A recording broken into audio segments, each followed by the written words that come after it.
Okay, well, sweet. Well, dude, good to see you, my man. Dude, it's good to see you too. It's been a while. Yeah, it's been a pretty long time. Honestly, I feel like the last time I saw you in person was when you trekked all the way up here to hang out and get burgers with us down at Loretta's Dude, Northwestern that's what there. it was. Dude, it was so good to see you and Waldo and Ferg again. It's been a long time. Also, that That's spot, good, man. No, we it underrated was great spot. to see. Oh, dude, it's such an underrated spot, and honestly, like it's super fun just to like every once in a while get the guys together because we see each other so little, and I mean, shit, it's been over 10 years, man, since I first met you, Yeah. and over that fucking 10 year period, I don't think there's ever come a moment where we've all been in the same room again. No, I don't. I mean, it's always been like, there's whatever, 6 or 7 people, and it's always like two or three at a time, two or three here. Like you see people in passing, but never having everyone, especially for like 16 weeks together again. Yeah, dude, it's crazy, crazy, crazy. Well, dude, one of the reasons I wanted to have you on, and let me just introduce you to everybody. This is Gunnar Seafeld. This is a homie of mine that we met, like I said, about 10 years ago. We both came in to the fire service together, different organizations, but from that time, kind of hit it off. And I think in so many ways, despite the age gap, really found in so many senses just like a kindred like spirit. Just felt like family to me. Such a good dude, thoughtful human being, very much a wild motherfucker who just always is coming up with something crazy to do, which I deeply respect and love. And so hopefully we'll get to talk about some of that today, but also too just a person who I think you know just operates from such a genuine place, and I think it's always good to meet a genuine human being who's just trying to be themselves, trying to be kind to other folks, and always down for a fucking laugh and a good time. And so, but I also think too, like sneakily wise, uh, curious in the right way, and also I think really does a great job of living a life. And so, yeah, dude, I just wanted to have you on to bullshit for a little bit, catch up with you, see how things are going, and kind of check in with where your head's at now because it's been a long time since we've had one of these chats. You came on my old podcast a long time Yeah. ago just to bullshit. I had a ball. Yeah, I me still too. have it. It's a great one. Um, but yeah, man. So tell me first off now, like where you're living right now, and kind of like what life is like for you at this current moment. So I'm living in Boise, which I moved here 5 years ago, just a little under 5 years ago. Started at the fire service there and worked for North Shore Fire, which is now Shoreline Fire. And then I left Seattle just because the weather was depressing and I couldn't afford to buy a house. And I was like, man, I would love to, be somewhere else and see some other stuff. Um, so I had moved to Boise and I lateraled to Nampa Fire here and worked for Nampa Fire for about 2 years. And then, and this probably goes into the curiosity nature, I kind of was like, man, really wonder what else is out there. Like, I love firefighting. I've always enjoyed firefighting, but I'm always curious, like, no, what else is out there? What is it? What are these other things look like? So I left the fire service and got. Actually, I didn't really know what I was going to do. I kind of left with no plan, which looking back, hindsight would have been better to maybe make a plan then leave. Uh, but yeah, I left and I was like, all right, well, I'll start in recruiting. Both my parents were recruiters, so I was like, I'll give recruiting a shot. Oh no, Not shit! I for didn't know me. that. Yeah, I went into recruiting for like 3 months, maybe. It was not my cup of tea. I mean, You I met almost some great died, huh? people. Dude, You it just was like almost sitting there died. in like a corporate world, like calling people, and I was like, oh my gosh, like people do this all the time, like 30 years. And I was like, all right, so I branched off of that and ended up in medical device sales doing I started in total shoulders and then switched into foot and ankle. So I was doing medical device sales, like calling on doctors in like doctors' offices, but then covering cases in the OR, doing like soft tissue repair, hardware, like plates and screws, joint fusions, total ankles. Um, so I did that for a while, which I really enjoyed. I really enjoyed the guy I worked with, Ryan. He's super good dude. He's still doing it.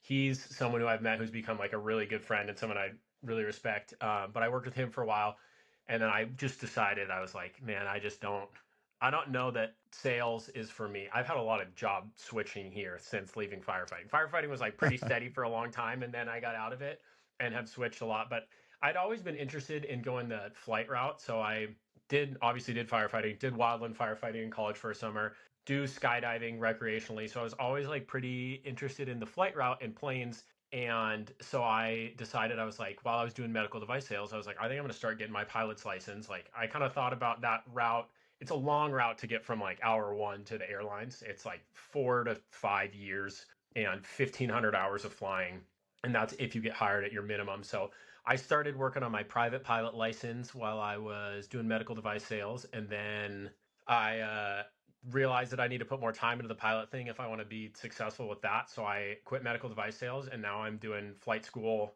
almost full time. And I'm bartending on the side at a country club. So Hell yeah, bro. yeah, so I'm just working on right now. I'm just everything is into getting my. I have my private pilot license, and I'm working on just finishing up an instrument rating, and then I got to get a commercial license and multi-engine rating and a certified flight instructor, and find a job flying and see where life takes me. Yeah, man. I will say, like, that's one of the things about you that I think is so fascinating and such a good trait too. Like, uh, it's a hard thing, I think, in the modern era, and it probably always has been for people to like do something, put their effort in one direction, and then kind of be like, yeah, man, this is what I'm gonna do. This is who I'm gonna be. And then you get down the road a piece and you're like, man, bro, I don't know if this shit fits me anymore. I gotta Yeah, fucking make a change. And then yeah, just the challenge that that is, both from like a logistics standpoint, a financial standpoint, even like the community you have, the expectations of the people around you. And I mean, like, I love the fire service. I still work in it, but I recognize that, like, yeah, in that vein, there's some people who can be quite particular about, like, oh, if you leave early. But I think in my life and in my mind, I've always felt like, man, I so hope people pick the things that actually feel like they kind of light them on fire. Like, what is actually going to make your life fulfilling? And you've been really good about doing that. I think it's a very, it's gone really really well, which makes me super happy for you. But also too, just that, like, it's great that what you didn't do is stay somewhere, and maybe more importantly, where you just were like, bro, this shit is not aligned with me. There's no yeah, way this is my best life. This shit is not fun. I'm not like growing, learning the part of myself that I feel like I need to, you know, feel connected in. I got to do something different. So I remember when you moved to Boise, and part of it was, like you said, I think you were done here, because I remember we talked a little bit. And you're like, dude, maybe I'll fucking bounce down to LA and do it down there or whatever. And you like took some tests or I whatever. tested with Long Beach. Yeah, dude.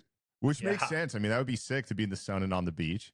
Um, but the other thing was too is that somewhere in there, and I don't know exactly how these things line up. So you got to clarify it for me, because when I met you, dude, you were just like just a young bull on the yard, dude. The ladies were a big fan of you, and you were just out there just trying to fucking, you're just eking through life. But then I remember you came back. I don't know if you went home or you were on a trip or something, but that's where your current, like your wife, and you, because you guys knew each other, but it was like you came back from that and I saw you and I was like, oh, dude, how was the trip? How was it going back home? Dude, wide eyed, homie, you looked at me and you're like, no, I met the girl I'm going to marry. Like, it's a wrap, dude. It's buttoned up. yeah. You were so We certain. How did that all happen? Yeah, it was one of those ones where like as soon as we started dating, I was like, yeah, that's. I mean, obviously, so in the time she was in school in Pullman, I was working in Seattle. Graduated from undergrad, went straight to grad school for PT for physical therapy school in Arizona. So it was Pullman to Seattle. Then I was in Seattle and she was in Arizona. Then she was in Arizona and I moved to Boise. Then I was in Boise and she moved to Colorado for one of her rotations. And then her last rotation she finished in Boise, and then we both ended up here. Oh, it's dope, dude. It's kind of crazy. It reminds me, like, I know you've seen Goodwill Hunting. And you know that like scene, I always love that scene where like Robin Williams is talking to Matt Damon, and he's like, and he's like, well, you had tickets to that World Series game? And he goes, yeah, bro, but I never went. And he's like, why? He's like, I had to go see about a girl. I always feel like a little bit of your love story is kind of that story a little bit, like, oh man, you gonna stay doing this? Nah, man, I gotta go, dog. I gotta go see about, which is so dope, because I think, and you have to tell me, but I feel like, because you've been married now how long? A little over 2 years. We got married in August of Okay. 23. So Okay. But I mean, I'm assuming, but like for you, all these transitions and all these decisions to keep kind of chasing the thing that felt the most authentic for you, I'm assuming that married life and making these choices were the best thing you could have done. I mean, in the time, like with Lex, absolutely. Like, of course, all the moving and like the job switching, the moving, yeah, I feel like I really enjoyed being in Boise. I was the one thing that was hard was leaving like the community and people in Seattle. Like, I don't miss the weather. I do miss like some of the city and like the food and the culture, but I don't miss like the weather. The weather is a little depressing. I mean, it's a foggy day here, so not like I got away from that. Uh, It's a sunny but day here. dude, can't beat a sunny day in Seattle, man. Yeah, yeah. No, I do think that like the funny thing is like the job switching. I'm glad I have because I do like the only one that I really feel like I'm like, oh, I still feel connected to that is firefighting because I that was such a job that I like enjoyed and enjoy the people and like felt a meaning with the work. But yeah, I just it's funny like I've kind of shot myself in the foot a lot of times, like you said, like you start over and you do something different, and I don't look at it as necessarily like I'm glad for most of those things that I haven't stayed with them and I've like audible to do something different because I do feel like it's been meaningful things and like finding something like you said that like lights you on fire. It is funny. I look at friends like to that have stayed in something long term and like that's the way to do well in something typically is you stay in it long term and you put the time and the time, like you get what you put in.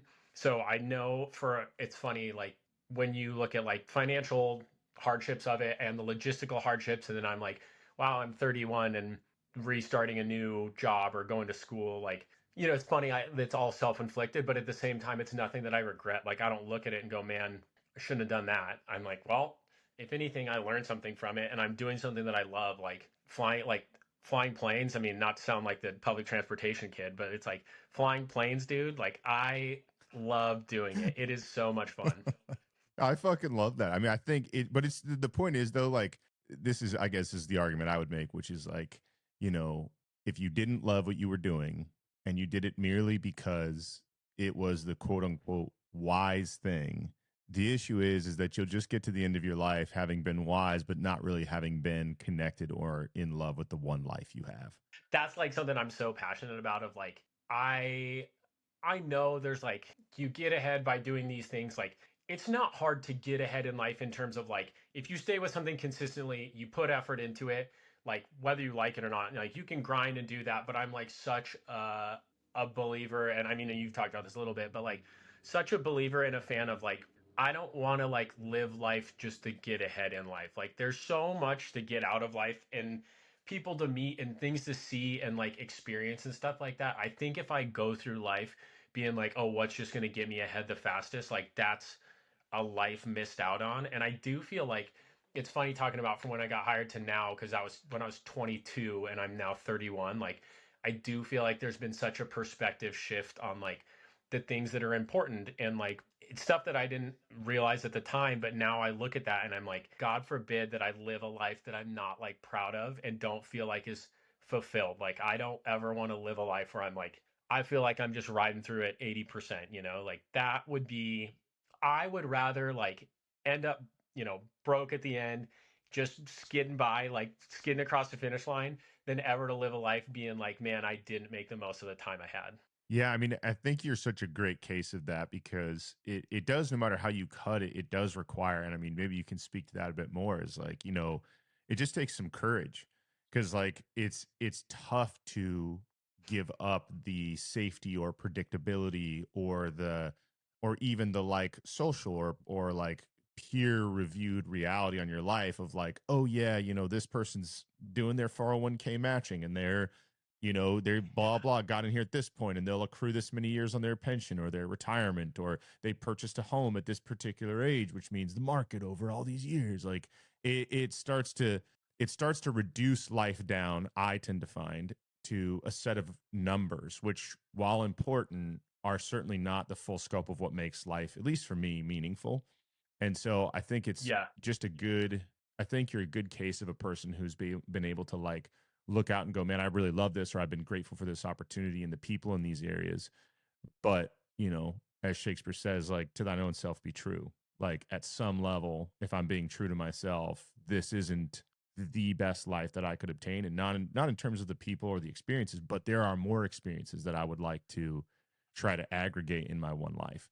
Um, so just so people have like a little bit of a reference here, like let's just walk through some of the gnarly shit you've been up to. Cause all I fucking really just keep up with you on your stories or like Instagram, and it'll be like, oh, dude, just did this crazy race thing. And then like, I was skydived out here. And then blah, blah, we're traveling in this area, whatever. Like, what's been like the last, I guess, I don't know when that timeline is. Like, when do you think you really started taking off with, I wouldn't say like necessarily like an extreme sports lifestyle, but I'd say like, when did you start really investing or pursuing kind of like these vibrant experiences, these challenges, these like, things that you have in your life outside of your job and your relationship. I just noticed you do a lot of other things too. Like, where did that come from? What stirs that up? When did that all start? And like, what do you love about it? What have you been up to doing?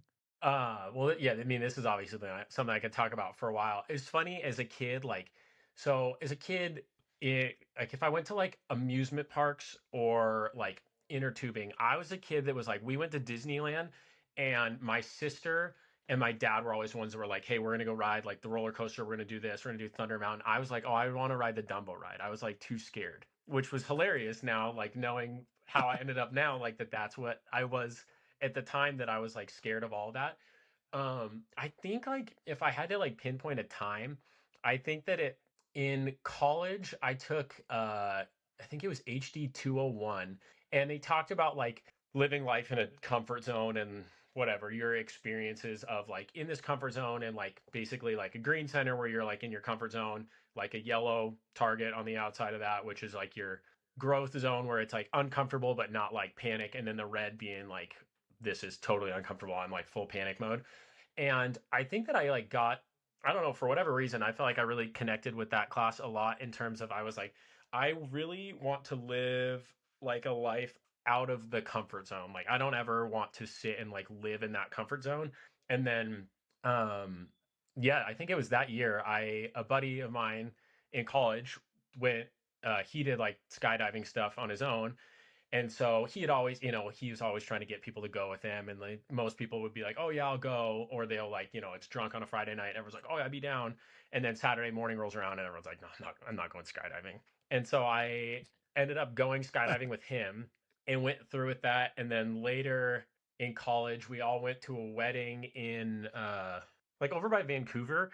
And in Amboy is like this little tiny town in Washington, like right on the border of Washington and Oregon, and it's the only place in Washington you go skydive or bungee jumping from a bridge. And I was like, "Well, we're close to it. We should do it." And everyone's like, "Yeah, I'm down." And then we were all sitting at breakfast the morning after the wedding, and I was like, "All right, well, who wants to go? Like, we're here. It's like 20 minutes away." And everyone was like, "Yeah, I'm not going bungee jumping."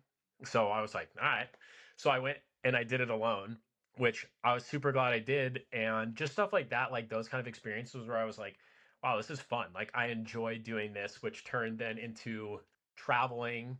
When I went and when I was working at North Shore, I went to Australia and New Zealand for like 3 weeks at one point. I had a buddy who was he was doing an au pair thing over for a family in Australia, and he was like, "Yeah, if you ever want to come over and visit, like, let me know." So I planned a trip over to Australia. So I flew over alone and then ended up visiting him. And we went over to New Zealand, and we actually went bungee jumping in New Zealand. And then from there, oh, and yeah, in college, I rode a bull in a rodeo. That was another one where I was like, oh, you can sign up for this and they'll let anybody do it. Sure. Might as well I try. love it. Yeah, yeah. So I think that was where it all started, and then from there, yeah, it's turned into like I got my license skydiving, so I do that like recreationally. Uh, Most of the time, I mean, obviously in the summer when it's nicer and stuff like that. But we Lex has the same like passion for travel that I do, which is fun to then travel together. And our goal has been, we don't have kids, so before we basically were like, before we have kids, we should try to go to a new country every year. So let's go somewhere new. So we went the first year we went over to Belize. We flew to Belize and then we rented a car in Belize and drove to Guatemala. Don't know that I would necessarily recommend renting a car in a different country and driving to another country that you're not from, that you don't like speak fluently in their language. Yeah. Um, we went there. We drove to Mexico a couple times from when she was in school in Arizona. I drove down to Mexico, Sure, sure. across the border there, which wasn't as bad, but we ended up getting pulled over by the cops in Mexico, which was a little bit of an adventure. Um, we went to Belize and Guatemala. Then last year we went, or I guess 2 years ago now, we went to Italy, and then Oh in yeah, yeah, November, yeah. so a couple months ago, we went to Thailand and like bebopped Yeah. around Thailand for 2 weeks. So it's been fun. I mean, it's just one of those ones where it's like, if we don't have kids and there's so much to explore and do and see, like, let's do it. Yeah. No, I mean, I love it. I think it's just one of those things too that it's kind of spectral. How like you talked about those circles of like what you can tolerate, the panic, the discomfort, the comfort, discomfort, and panic, right? I guess if that's simplifying Yeah. maybe, but just that. I think sometimes those circles are just different sizes for people. But it's what's really cool, and I think that's like one of the things that you highlighted is like I think it's always been within you to be a person who is curious and maybe more open to novel experiences, whether that's food or travel, cultures, even physical experiences. Because recently, you like this morning, you're like, oh, I got to run, blah, blah. But I feel like I've seen you do some like also like some triathlon stuff, some ultra stuff. Are you just turning into like that young bro who's just like, are you a hybrid athlete now? Is that like the thing? Oh, dude, that's like such a thing right now. No, Yeah. Are I you think I'm about to be just a High dumb Rocks is more guy? the dude. Oh, I prided myself on not signing up for High Rocks because I'm like, I can't go down that road. Like, I don't want to, one, and two, it's like that's going to be too much time. And then I'm like, well, now I feel like I can't. So I started like, I, I liked biking before. And then when I was working in medical device sales, one of the surgeons that I was working with, his name is Dr. Hiroshi. He's a big biker, road biker, gravel biker, mountain biker. And I had a mountain bike and a gravel bike and like enjoyed biking like for fun. And he was like, hey, we do this race every year. We sign up for it. It's in Sun Valley, Idaho.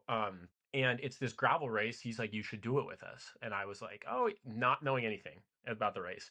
And I go, yeah, it sounds like fun. I love riding bikes. Like, I'll do it. Come to find out, it's 100-mile gravel race. So it's not like No shit. we're going out to just like, yeah. So I signed up for that the first year and I did it and I finished it and was like, wow, that was awful. I mean, it was fun. It was really pretty, but I was like, wow, that was awful. I'm not going to do that again. And then proceeded the next year, which was this last summer, to sign up for 200-mile gravel races. So I did the same one again. And then I also did another one in Lake Tahoe. And then I Oh, did brilliant. an Olympic triathlon in Boise. And then a couple buddies, one of my buddies here, Max, and then a buddy from back home who lives in San Francisco now, but he's from Spokane. There was a this last year was the first year in like 10 years that Ironman had come back to Boise, Mm. and there was a Ironman 70.3, so a half Ironman here, and they were like, "Dude, you want to sign up? You want to do it?" And I was like, "All right, sure." So I did the 70.3 this last year, which was fun. All of this stuff, it's funny. It's like once again, it's all apparently this is a theme for me, but like self-inflicted, like type 2 fun, where it's like you're doing Yep. it and you're like, this sucks. But I Yep. don't know, there's also something to me, like the mental aspect of like how hard can you push yourself is weirdly fun. And it's funny, Lex like laughs at me. She's like, you do these things that you're like miserable when you do them, but then you continue to sign up for them. And yeah, and Yeah. There's a. so I don't know what that is, but I enjoy it apparently. You know Jaden Petro over there? Oh yeah. Yeah. Yeah. Yeah. Yeah, so he's gotten really into ultra running. He runs like 50, 100-mile races and stuff like that. And I've Yes. never the furthest I've ever ran is a half. And I've never been like into ultra running, not really my thing. But he's got really big into it. And then he was like, "Hey, there's this race in Winthrop, Washington in May. You want to sign up for it and do it? Like we should meet there and sign up for it." And I mean, it's really easy to say no, but apparently I just don't know how. And so I was like, sure, man, I'll do it.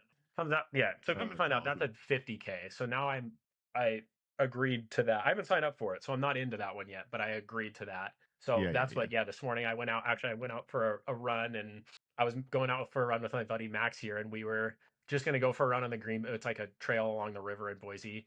And then we got into it, and he was like, I feel pretty good. Like, do you want to run further? And I was like, sure, why not? Whatever. I feel fine. We're already here. Like the hardest part was waking up and getting out here and starting to run. So, anyways, one thing led to another. We ended up running a half marathon. So that's why I was late. No, that's awesome. I mean, I think it's true, like that type two fun, but I think it's also just maybe just a unique personality trait too. Like some people get a big reward from, like you said, pushing themselves. I have that in different ways. But I think in the same way, like I love I've not, I mean, I ran a half last year on Whidbey. It was a blast. It's gorgeous. First one I've ever done. Had a ton of fun doing it. And, we cooked and Yeah. just like, is gorgeous. You know what I mean? I just like I don't really mind running. Running's easy for comes easy. So I'm always like, oh, I'm down to run.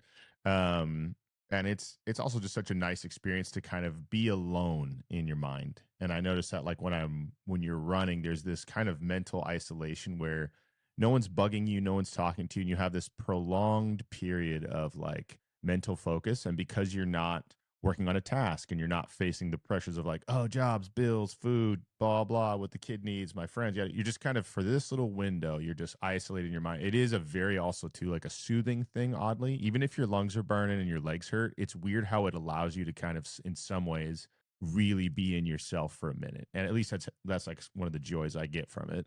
But I resonate with that. I just think I wouldn't sign up. Yeah. I would not get accidentally duped into a fucking 100-mile bike ride. The first question I would have asked Yeah. was, how fucking far are we going, dog? How And far? someone's like, oh, it's 100. I'm like, oh, no, bro. I'll meet you halfway, bro. I'll start halfway. But Yeah. That's the smart thing. That would be definitely the smart answer. But I don't know. I think that there's like also, I think that something to do with these things is that when I feel the best is being like outside, being active, and in a time where like you already sit in front of a screen or are connected to a screen with your phone like more than ever. I'm yeah, like, if I can spend my time outside and active, and then also I'm like paying to sign up for all these races, but I'm like, you know what? If that's what I put in my money to, I would rather put my money to like paying to sign up for races and doing that kind of stuff than like going to a bar. right, right. No, that makes a ton of sense. And honestly, like it's also just such a thing that has gives you a sense of completion and achievement. You know what I mean? Like you Yeah. went, you did something. Usually, I would imagine most of the time you probably have to train for them. And that Yeah. sense of like, oh, dude, I put all this effort in, I thought through it, whatever.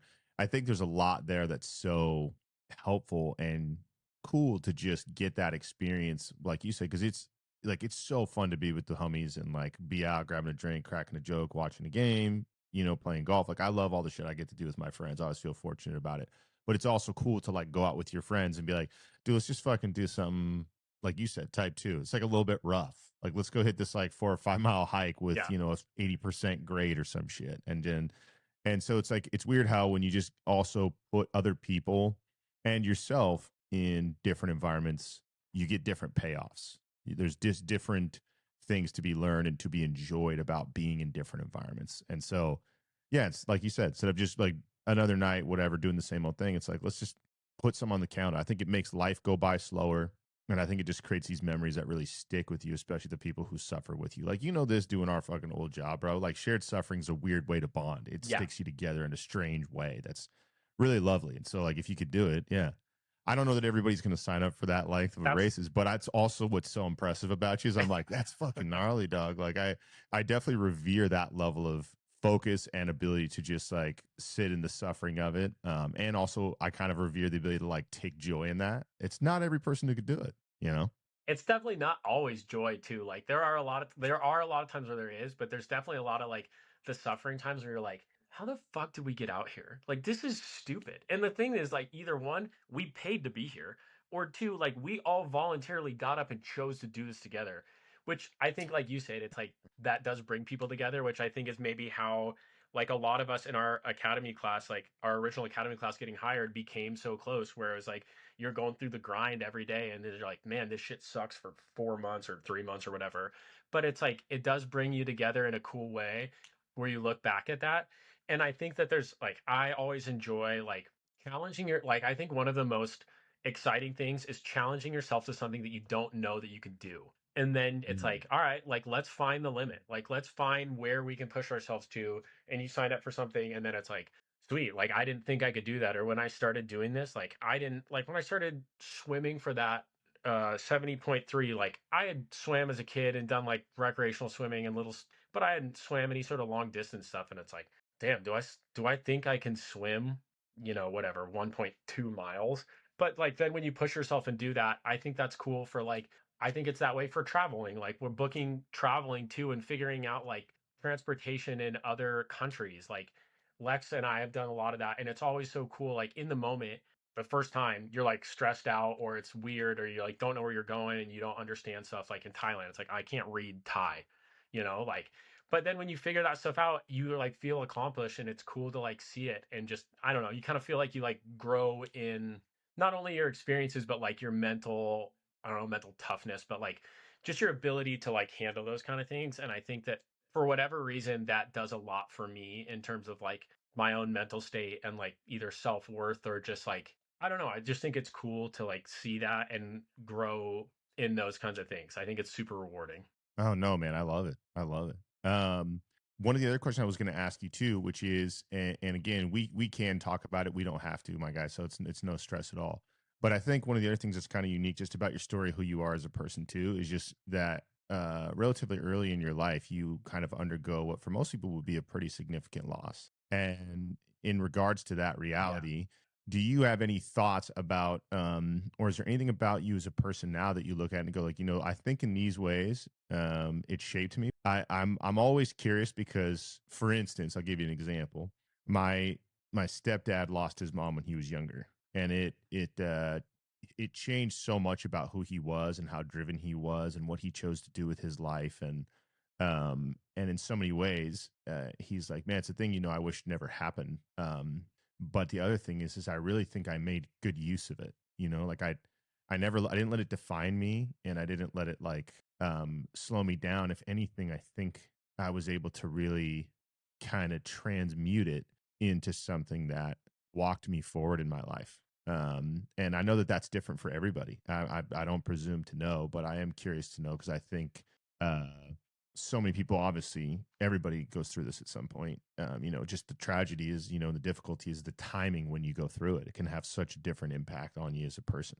And so I'm just curious for you, if when you think about that, is there anything for you where you would go, you know what, having undergone this at this particular age or whatever, I really think this is how that worked on me, or what I do with that part of my story in my life. Yeah. So, I mean, yeah, I guess for then people who don't know, because obviously I don't know who's watching this, but when I was 16, when I was, yeah, 16 in high school, my dad committed suicide. So obviously that was like at the time, especially being 16, it's just like such a time where you're so like impressionable, I guess. I don't know if that's the right word, or like moldable, but it's just a time where you're already searching for a lot of answers. And then when like with that happening in that time, like I don't know. I think at the time I obviously didn't understand the ways it would shape me. It was more just like a frustration thing, and like yeah, just feeling like I know I felt a lot of frustration for a long time of like the abandonment piece of it, because you're like, how could like a parent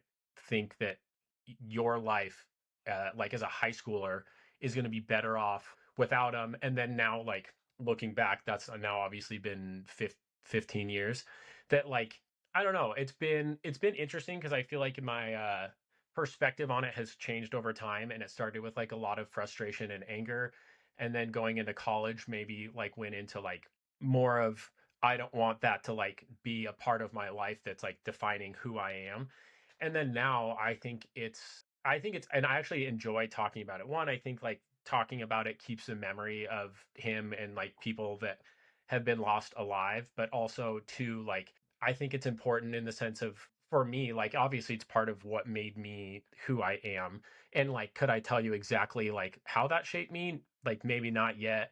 But I also think that like the loss sucks and there's never a good time, but especially at that time, it also put like a lot of figures in my life into place, like mentors and people where they're people who I like really, really respect. And I like feel like I also really closely watch and am interested in with like parent kid, specifically like father son relationships with that, which has been like sick to watch you raise Huck. Because I remember like when I first met you, Huck was like brand new. He was like such a like, I mean, I want to say he was like a couple years, a year. Like a year. Yeah. Yeah. Yeah. So and now to watch him like now he's like his own person and like doing stuff and growing up. And I think that like watching, I mean, I obviously haven't got to see it all live, but like watching a lot of it through even social media or the stuff that you've sent, like it's so cool to me to watch those kind of relationships. And it makes me like think pretty deeply about like the kind of parent that I hope to be at some point. Um, but yeah, I think it's also like for sure made me I don't know. I think part of that has also, maybe that's part of where like the whole like, oh, you only get one life and one ability to live it and like one time to do these things. Like I think that that's put a lot of emphasis on that for me. Like, and I feel like I've seen in general just like quite a bit of loss, whether it's from friends or parents or my dad, I guess, and godmother and my brother-in-law, just like a lot of people I feel like that have like passed around me, that it has put in perspective so much, like one, the importance of like that you get one opportunity to live and to be around. So like being present and doing things that you care about like matter so much. But two, like such an emphasis on like mental health and your ability to like communicate your emotions and feelings. Cause I felt like for a long time, and not necessarily just like in my family, but growing up, like guys communicating their emotions wasn't like a big, not that it was necessarily frowned upon, but it just like wasn't a big thing that happened. Like that was Sure. something that was like, you don't, yeah, it just like it's not as open. And I think that being like communicating your emotions better, like the way that that really like leads to relationships and like the mental health side of that, I think has been huge. Yeah, just figuring out like communication in general with those things, like it's made me evaluate a lot like about my relationship with Lex and like how I want to interact in our relationship. Like, and don't get me wrong, I'm still like still learning, you know, like it's not always perfect every day, but like how I want to be in like the relationships in my life, like the kind of person I want to be and the way I want to interact with those relationships. I feel like that's had a huge impact on a lot of that. Um, yeah, I mean, and it's still like there's still like I don't think it's one emotion at a time. Like there's still days where it's frustrating, like, you know, our wedding where I'm like, dang, this is a day that I would have like really loved for him to be there. So I think that those kind of things like still come and go. But also I'm like, I think I've become like I've gotten to the point now where I'm more okay with it. And not in the okay in the sense of like, oh, you're glad it happened, but just okay with like this is who I am. You don't get to choose like your story, but like you sure get to choose like what you're gonna do with it. And like God forbid if I become a victim of life or my story, it's like, yeah, we all get some things are good and some things are shitty. And like, I think you just make the best of like the life you get. And if you don't, like, I mean, not to sound harsh, but it's like, that's on you. Like, everyone has bad stuff that happens. But if you take that and you're like the victim of that, like if life, I like one of my biggest pet peeves is when people are like, oh, life happens to me. I'm like, yeah, life happens to everyone, man. Like, and if you are just like, oh, life happens to me, so I can't do this. No, that's not the way Yeah. it works. Like, life happens to everyone, and you get to choose what you want with that. And I'm like, that's something I'm like really passionate about like people who I don't want to say people, just like the victim mindset. I like can't get on board with it.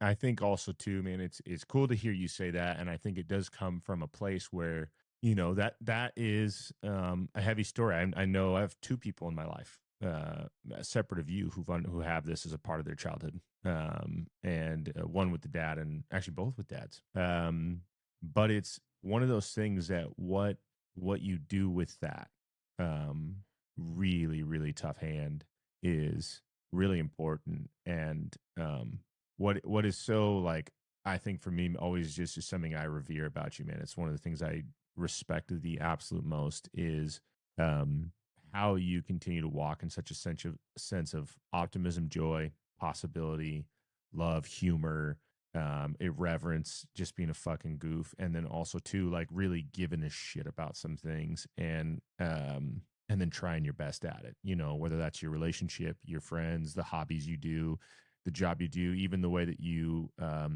care for your family and your friends, and the way you try to show up and like, I really want to do this pilot thing. I'm going to bust my ass at this. And um, I think it just gives your words so much more weight when someone's like, oh, blah blah, don't have a victim mentality, and it's like, well, there are, I would argue, at some level, varying degrees of suffering, and I think the input from those particular people is sometimes more powerful. Like, sometimes you meet somebody and they'll say something like, like sometimes I'll be around someone that's like maybe a little more religious or something. They might say something like, God is good all the time. But the person is like, 30 and hasn't really had any sort of dynamic hardships. You know what I mean? No Yeah. misfortune has hit them yet. But then if I like talk to my granny who's 103 and like grew up picking cotton, and she's like, God is good, you're kind of like, carries Yeah. more weight. You know what I'm saying? Like it's something about it has a little more Absolutely. oomph, and so it's cool to hear your view on that, man, and it's cool to have you be so willing to share in that. Okay, so now one other thing that I'm super curious about, man, is break down married life for me, guy. Because now you've been in this now 2 years, and like what is it? Well, what's working? What's challenging? What's the gift in it? What's the thing you feel like you're learning? You just mentioned that, and that's something that I'm always like. I was married. I've been divorced a long time, but it's something that I always hope to achieve again. I mean, as old as I am, Dougie, I would still have more kids. I don't like anything more than being a dad. But I always want to get this part right, and I feel like you did, even though you're early in the game. I think you picked really well. I think you guys are a great partnership, and so I'm curious to know where your head at is at with your marriage and like 2 years in, what do you think is the gifts? What do you think are the things you're still working and learning? What's something that surprised you? I don't know. Just kind of walk me through what this experience is like in life. Um, yeah, I mean, first off, it's so much fun. Like, it is like so much fun that you're with this person who you've obviously chosen to be with and they've chosen to be with you. Um, it definitely like there's everyone who's like, oh, marriage takes a lot of work. And we were like, why? It's fun. Like, I like hanging out with her. It's fun to be around. We get to like do fun stuff together all the time. It does take a lot of like work in the sense of uh just I think sometimes like your communication or something I've noticed is like if you have like I have days where, like if I don't have my best day or I feel off, it's hard sometimes to come home and to not let that like bleed into my interaction with Lex. Then I'm like, okay, I'm frustrated, but I'm like, it's not her fault. She had her own day, like with her own things that were hard. That's not her fault. And like, who am I to like suddenly then take that out? But then figuring out how to communicate that without like dumping that on the other person. I think that like that communication piece has been the thing that like I try to work on more, that I know that is something I still can work on more. But like, I mean, I'm lucky in the sense of like Lex is like she's someone the same as me. Like I feel like she always like talks about like soaking things up. That's like her one of her things where she's like, I'm just trying to soak up every bit of it, which it's fun. She's someone who definitely like makes the most of life. Like she's such a go-getter in terms of like doing things and like adventuring and traveling. Like she's always wanting to travel and see new places and experience new things the same way too, which has been so much fun to have some like being married to someone who wants to do that with you, like makes me feel less crazy when I'm like, oh, I want to do this stuff. Like she wants to do it all too, which is fun to experience that together. Um, I mean, she's the same way. Like she's training for a marathon right now too. So she's like, she loves being outside and doing stuff and being as active. Like I think we both like being as active as each other. She's always also down to like push her comfort zones. Like so we went skydiving together one time too, and she was down to do it and was stoked to do it and did it and had so much fun. And she's like, it was awesome. I had such a great time. I love that you love it so much. And like she's like, I did it and I'm good. Like I don't need to do this every weekend. But the fact though that she's like down to do this stuff, I was like, I Yeah, don't like you don't have to do it all the time. But yeah, it's cool in that sense. I think the communication, like it's just so easy to like and I mean, I guess I don't know what this is like for other people. I think it's so easy to like you get so caught up in your own life sometimes that feels like the most important thing going on. And then I just have to like take steps back, whether it's work or whether it's like flight training or whether it's race training. Like, dude, she was so patient with me this last summer, like signing up for 4 races. Like, I I was was about to biking say, all the bro, time, that and if is I a wasn't fucking biking, oh, dude, if I wasn't biking, I was running, and if I wasn't running, I was swimming. And she was like, "Yeah, dude, let me know if you ever want to hang out again." Like, she was truly so patient with me with that, which God bless her. yeah, And it got to the end of summer, and I was like, this was fun, but this was too much. Like, yeah, I don't want that to be my whole life all the time. And she was truly patient with me with that. So I don't know. I think it's fun though. Like, it just have to like put things into perspective about like what's important. Because the days where I'll sure, like get so caught up in whatever I'm doing, and then it's like none of this shit is more important than Lex's. And then it's like that. I think when I get so caught up in that, then I'm like, all right, like that's got to be like your first priority. And I think that's like a good reminder sometimes. And I think that times like it always feels like if we get caught up in doing all this stuff, sometimes when we like we'll leave and go camping or like travel, just when you're like away from the rest of your life in the world, it like puts it in perspective for you because it's like I've been on my phone less, I'm caught up in everything else less, but I've like just got to be around her for like a prolonged period of time, and then it like puts in perspective, and you go, like, I don't know what I'm so worried about with everything else. Like this is way more important than any race or any work or anything else I'm doing. So it puts that in like a good perspective. But yeah, just like realizing that your life isn't the most important thing and like yeah, balancing that and from both sides, obviously like I'm working on that from my side. But like her from her side and us like figuring that out. Like we both also like for sure have strong personalities and are like stubborn with things. And I Yeah. think like over that first year of marriage, like that was definitely something where it was like uh realizing like the sacrifice of like, hey, like me being stubborn is not worth that.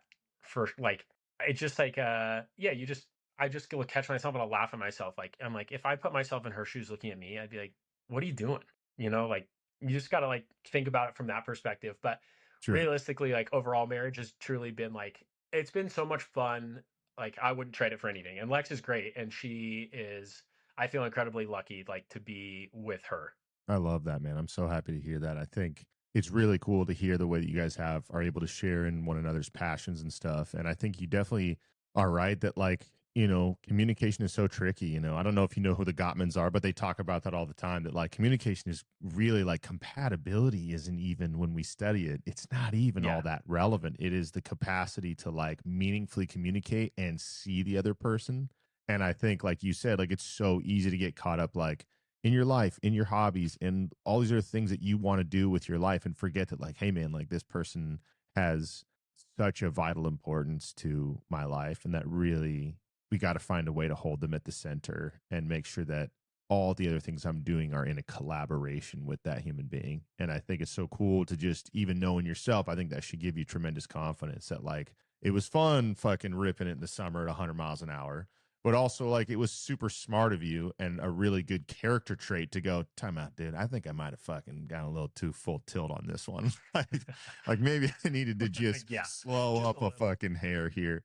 But it's so good. And honestly, like it's just also cool to hear, like I love hearing that she also has her own things too that like you also support. And I love that like concept of just mutual support in who one another is, because it's really cool to feel like, in the successful relationships in my life, I just resonate with that sense that like those relationships almost always had that sense of like mutual excitement and support for where one another was going, like just recognizing like we're all different, we're all individuals. And so like what I love, like, like she said, she went and skydived with you, and then Lex was like, I'm good. That was sick, but I might be all right, Yeah. like doing that again.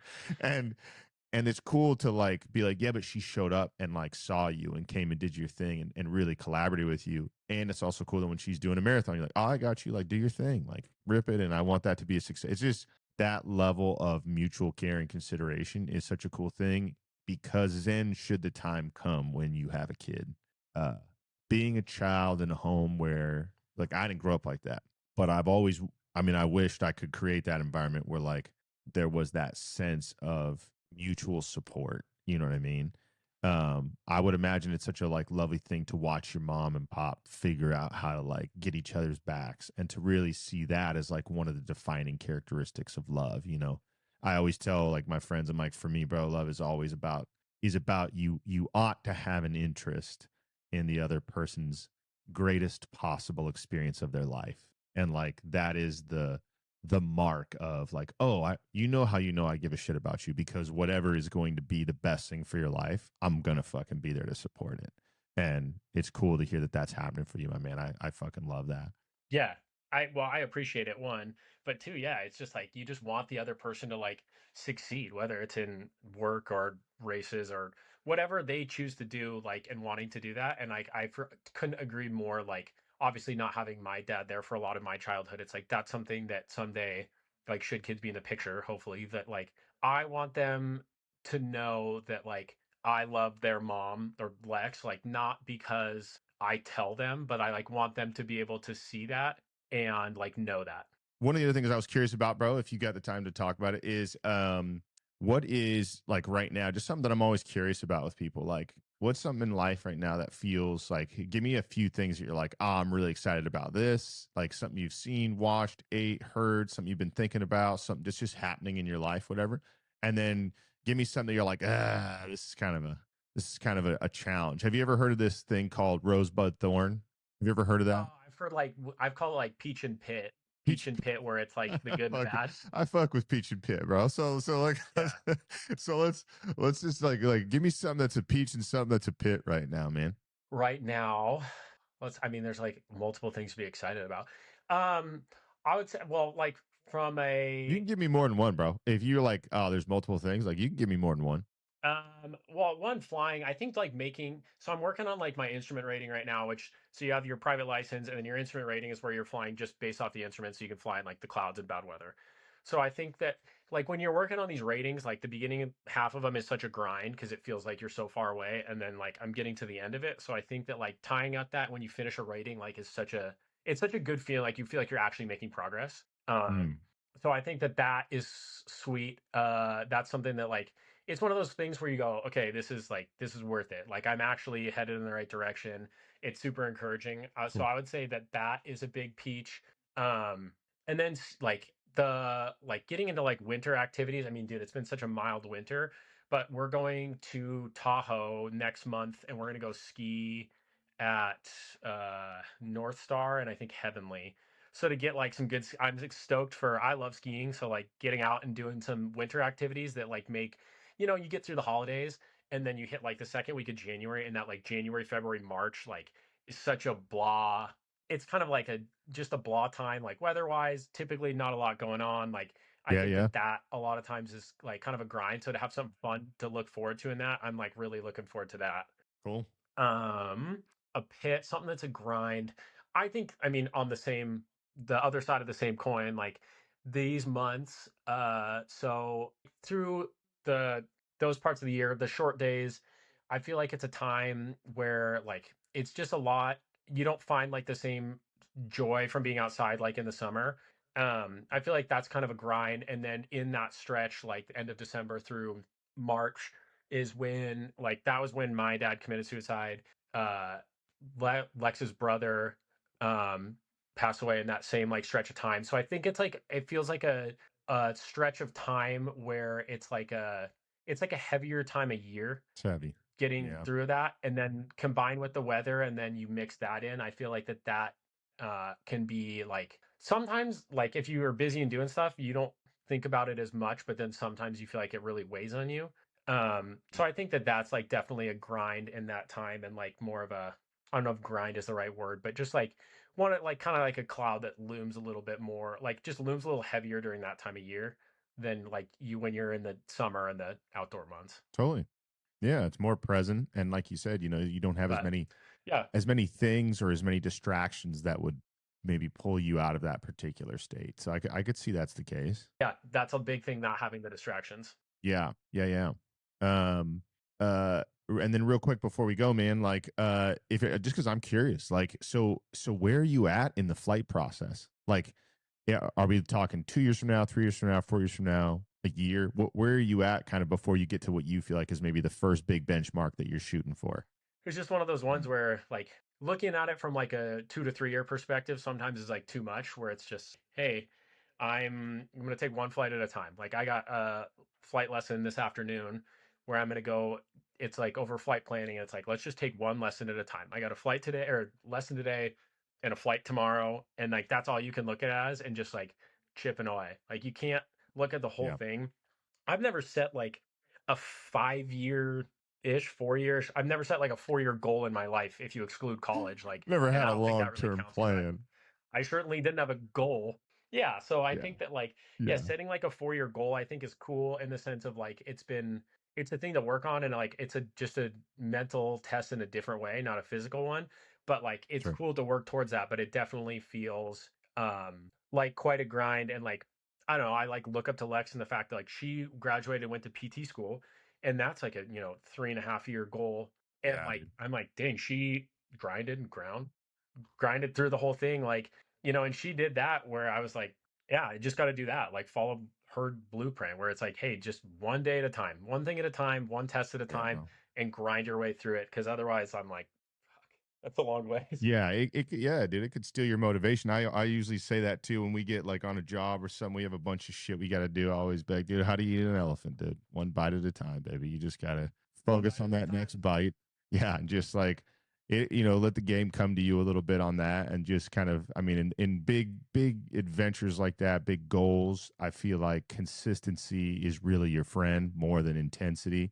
And so I think it's so easy to just be like, yeah, bro, Yeah. like we're gonna fucking, whatever. And it's like, on the big things, it's just like, bro, you got to get it in a little bit a day at a time. Try to just pace yourself, so that way you keep your motivation high. And I think you're doing the smart thing, bro, which is what I try to do, which is just like try to jam in some other things that you care about, so that way you don't just farm your happiness out to whenever you can achieve this. So it's like I'm basically miserable for the next 4 or 5 years till I fucking get to this mystical place where I can finally fly the way it's like, bro, it's a great way to be Yeah. unhappy. It's like it's like maybe give yourself some other things Yeah. in your That's the life that you fastest way to like. be unhappy. Yeah, yeah, exactly. It can Yeah. be the fastest way. And like, So I think that you can't like live or die by a flight. Like, if you have a great flight, you like, damn, I'm a good pilot. And then if you have a bad flight, you're like, damn, I don't know if this shit's for me. But it's like you just can't like live or die by the highs and lows. And I like laugh. Have you seen that? There's like a snippet of Theo Vaughn, and he's like, yeah, people always tell me like, you don't know what the fuck you're doing. He's like, yeah, I have no idea what I'm doing, but I'll be there every day. Like, it's yeah. just one of those where that's what you got to show. You're just like, damn, yeah, maybe I'm bad, but I'll be there every day. Yeah, I mean, and that's really like the dirty little secret of anyone who looks like they know what the fuck they're doing is like is it looks like, oh, they must have Yeah. just been, you're with probably some flight instructor or someone who's just like an ace, and you're kind of like, fuck, dude, that guy, it just feels like maybe they were born with that ability or that knowledge or that skill because they make it look easy, you know what I mean? It'd be the same thing if you went to go play basketball with Michael Jordan. You'd be like, Yeah. oh shit, dude, this guy was fucking born. Little do you know, he gets cut from his team. He didn't fucking have the skills. And literally all it Yeah. was he just showed up every day, and one bite at a time ended up becoming such a monster. And I think that those kinds of stories and that recognition really gives, hopefully to some, I think for me it does, it always gives me a sense of like encouragement that like, you can pretty much dream as big as you want as long as you're willing to work as hard as you can, and doing so in an intelligent way. And I think that recognition of like, oh, I could be that dude. It might take me some time, and it may even take me more time than this particular person. They might be, more talented or some shit, but like I'm just going to show up every day and just do what I can do. And like I got to trust that, I mean, really, like I would tell anyone, that's probably how you've done anything your whole fucking life, it's like how you learn to skydive or ski or whatever. It's like you just got to do like a little bit at a time, and then it's like when you realize that, you're like, oh yeah, okay, if you want to fucking be like a particle physicist, nigga, you better fucking be talented. But like if you're just like a regular dude trying to do regular shit, it's like, Yeah. yeah, man, you can chip that away little by little. So that's super cool, man. I'm really glad to hear that, bro. I'm so excited for you, man. I really like, I hope it's everything. And is the long-term goal to like actually fly commercial liners, like commercial jets and stuff? That's what I mean, yes, right now that's probably like what I'm looking at, but also I think it's become one of those things where the more I've got into it and you realize how many different routes you can go, you could end up like I could fly a plane for like smoke jumpers, I could fly like a private charter plane, like you'd end up with the commercial airlines. Like there's so many great routes you can go with it where I've kind of gotten to the point where I go, all right, well, I'm not really going to set an end goal. Like I'm not going to cap where this is going to go. I'm just going to Cool. keep working, like building one block at a time. And when I get to the point where I need to decide that stuff, I can look into it with like more knowledge and more skills. But until then, like I don't have to choose where I'm going right now. Like right now, I just need to show up for this flight lesson this afternoon, and I'll be fine. Oh, I love it, dude. I love it, man. That's so dope. Well, dude, just want you to hear me say, man, like, I love you. Thanks so much for coming on and like spending some time with me, man. I really, really appreciate it. And as always, dude, just like such a thoughtful, funny fucking dude. Such a good guy, man. I'm so excited for everything that's going well in your life, man. I'm so happy things with you and Lex are great. I'm wishing you so much good luck on this long ass run you got. But when you come up to town, bro, Yeah, I'm gonna um, need that. But yeah. Um, but when you come up to town in Winthrop, man, I hope that you drop me a line, bro. Would love to have you in person, bro. Jump back on the podcast, and also just to like grab a beer and fuck around if you're in town for more than a few days.